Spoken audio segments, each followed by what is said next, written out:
Good morning. It's 8:30, so I think we can go proceed with calling to order the Joint Insurance Committee for April 5th, 2017.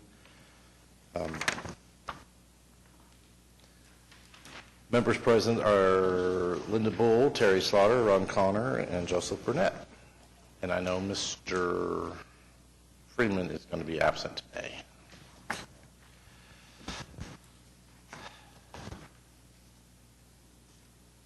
Well, I'm sorry, on the agenda item, the call to order there, an introduction, that was done last month, 2 months ago, so that was a mistype on that. So the item number 2, we'll move to that, the approval of the minutes for February 1st, 2016. Are there any comments, additions, or clarifications?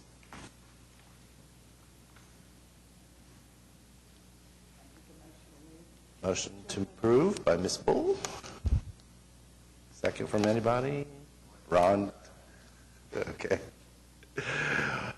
First and second, I guess we'll approve unless anybody objects here. Item number 3, there's information from vendors. Both Blue Cross and United Healthcare are here. Is there any questions you have from them?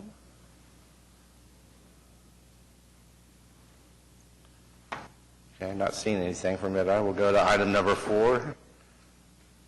Good morning, Mr. Mahoney. Item number 4 is information from employee benefits. On the group indemnity plan, that first page, let me see, we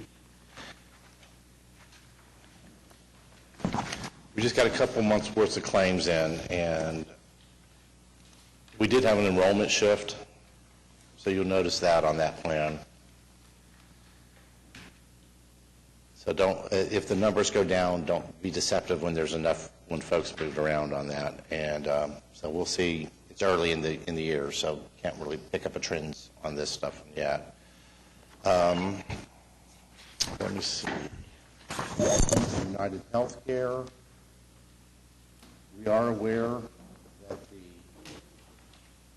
cumulative number there on the active and the retired, what we spent for the year that should be an average, the year-to-date average line. There's a math problem on that. We're aware of it. We'll correct that.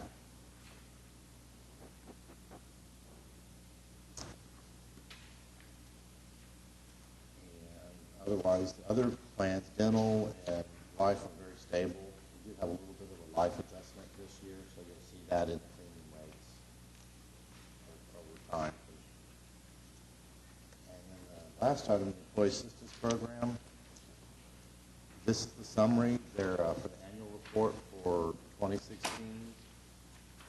They were up from, made a big mess. They were up from Austin, where our administration is, and they think we're doing a pretty good job about utilization with our population. A good 10% of our folks interact with the Employee Assistance Program themselves or family members, and they think that's good for a group of our size. And we offer a lot of different services through the EAP program, and our folks seem to be utilizing it, which is a good sign that it's accepted and it's an ongoing benefit for members and employees. There's nothing really to point out other than it's just like good acceptance by the population. And so that's all I had from employee benefits, except for one little thing.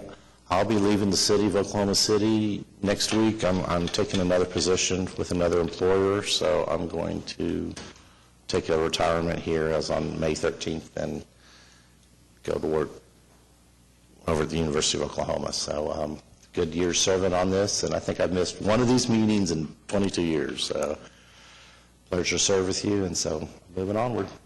Okay. Hi, Craig. It's okay. Wait, 35. Yeah. I just blazed through this. So is there anything from anybody else to share? Anything from folks? Well, George, why don't you come up to them, because we can't capture the recording unless. Yeah. I would like to tell you, Colin, I appreciate the job you've done.